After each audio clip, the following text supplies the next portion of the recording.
Mansion is one of the most beloved rides at Disney theme parks, and that's saying quite a bit. Now, starting with Tower of Terror in 1997, Disney started releasing movies based off of their rides, the most notable being Pirates of the Caribbean. Now, in 2003, a Haunted Mansion movie was released starring none other than Eddie Murphy.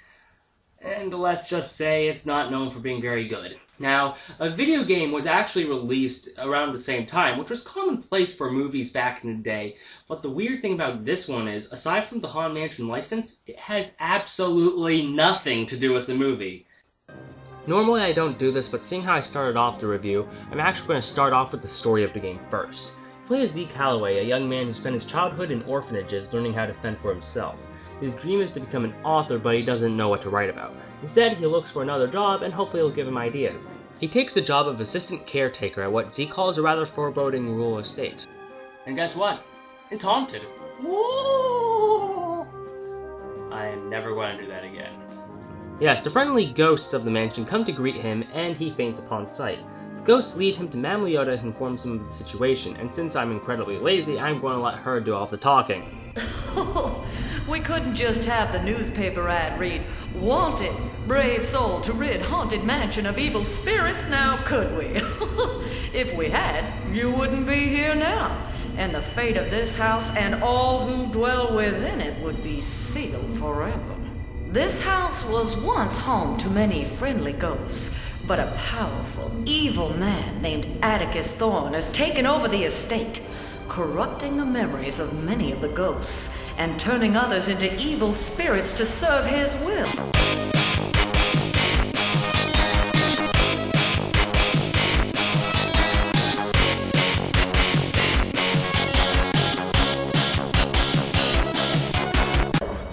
Our beloved mansion has become a dark and foreboding place, and we are now Thorne's prisoners, locked within it. But our hope lies with you, Zeke. We need your help to defeat this evil and to rescue our ghostly friends. Quite frankly, I feel that the story does its job well. It sets a goal for you, enhances the game's atmosphere, and as simple as it is, it's at least somewhat engaging.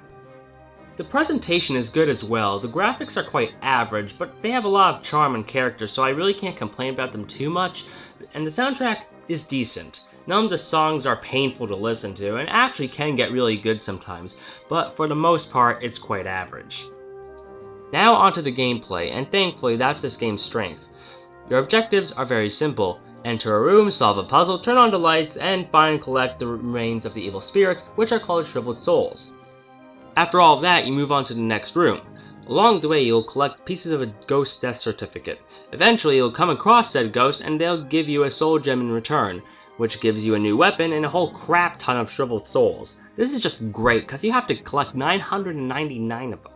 However, even with this basic structure, the game gets more and more complex as you go on.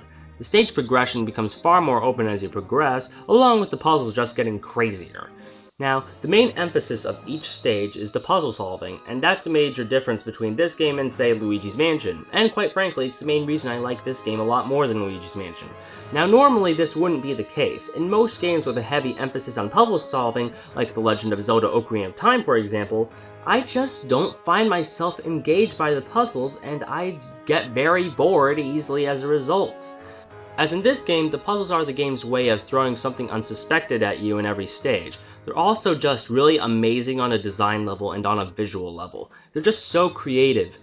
The team that developed this must have had a lot of passion and creativity in order to put this game together. I'll just go ahead and show you a few of note.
Not only do I find myself engaged by the puzzles, I actually deeply enjoy playing through them, and they're just really entertaining overall.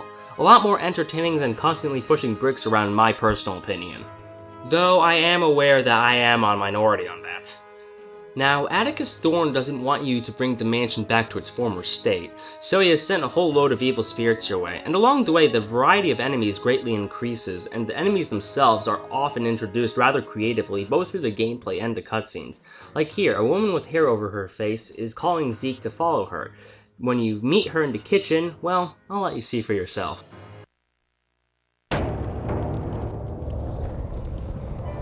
Zeke. Zeke.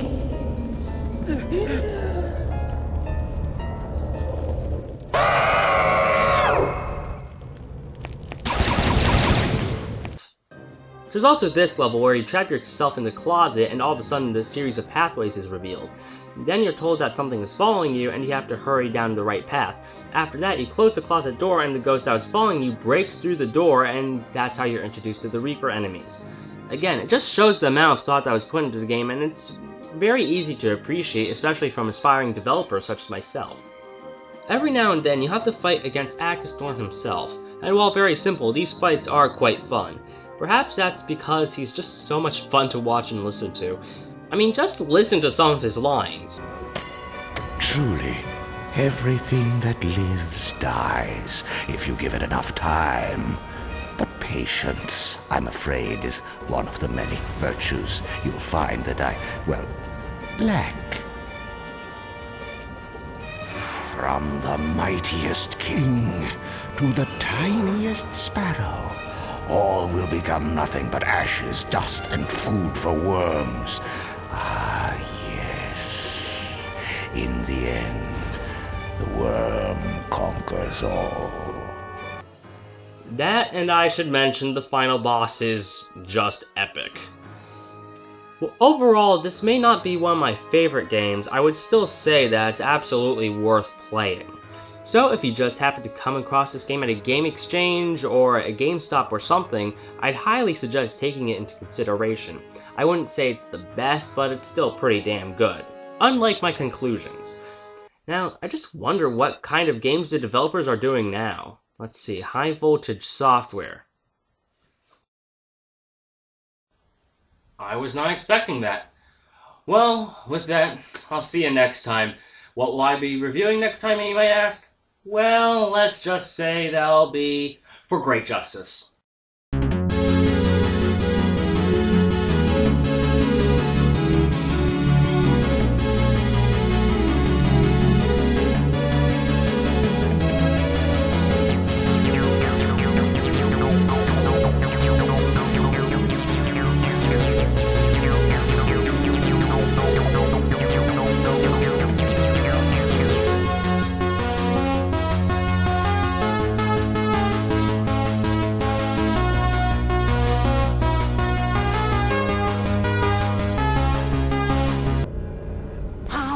Before the worms